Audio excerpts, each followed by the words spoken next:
This is Optimal Health Daily, episode 1495. Trying something new and struggling to stick with it? By Kate Galliett of fitforreallife.com. And I'm Dr. Neil. Welcome back to Optimal Health Daily, or welcome for the first time if you're new here.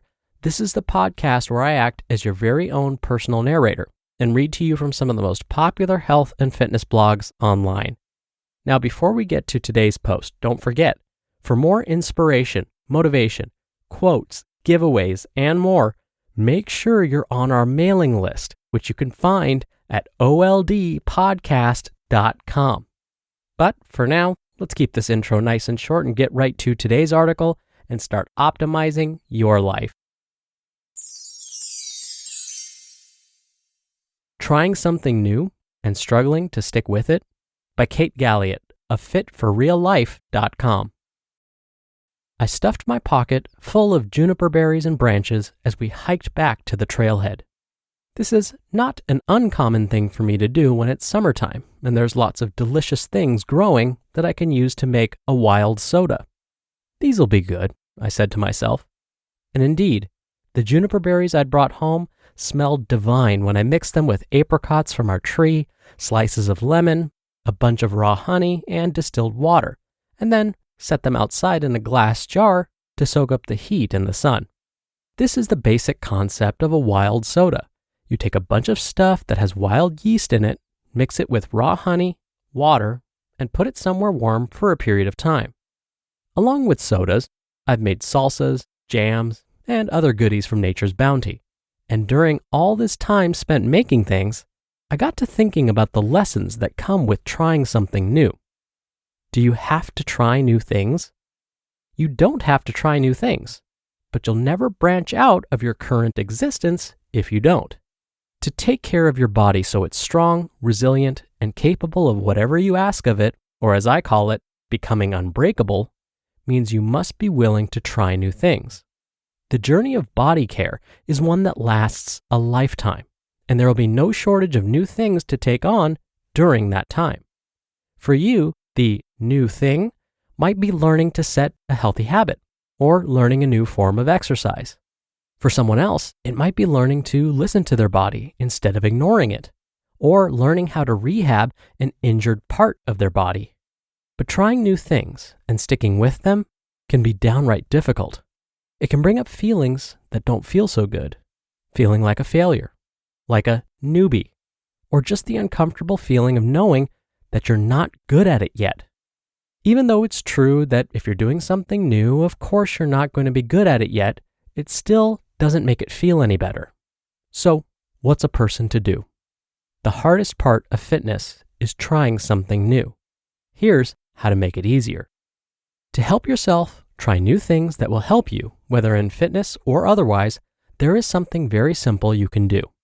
If you think of a win as a gold nugget that is highly valuable to you, you'll notice that you have quite a few more wins when you expand the criteria for what is valuable to me.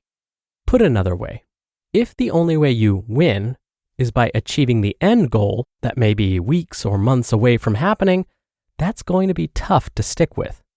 But when you recognize that there's value in things you'll earn long before the final outcome, you all of a sudden are winning like crazy right from the get-go. You can still want that end goal that you're hoping to achieve, but here are several more things you can earn when you take on something new. Each of them are highly valuable, and none of them are dependent on you getting to the end goal to achieve them. Reasons to take on something new. Reason number 1, do it to become good at it so you learn more about yourself along the way. Reason number 2, do it to have something to show for the effort, that something being your values. Reason number 3, do it to experience mistakes and hiccups in the process so that you can reverse engineer why those things happen and then learn from it. Reason number 4, do it to learn how you stick with it or don't stick with it when you're tired, stressed, sick, or unmotivated. Reason number 5, do it to build your capacity to be motivated by process versus outcome. And reason number 6, do it to learn something new or to relearn something old that you once knew but had forgotten. And you can do it to win too. Not just to win, but also to learn about who you are when you win.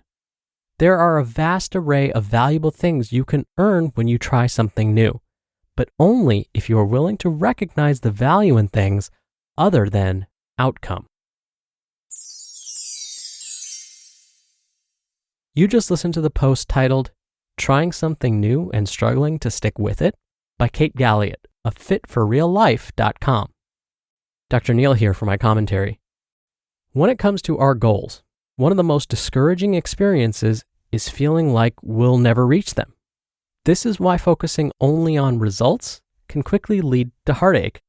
If, for example, we exercise and eat nutritious foods to look a certain way, like a particular image we have in our minds, well, when we don't end up looking like that ideal, we can quickly become discouraged.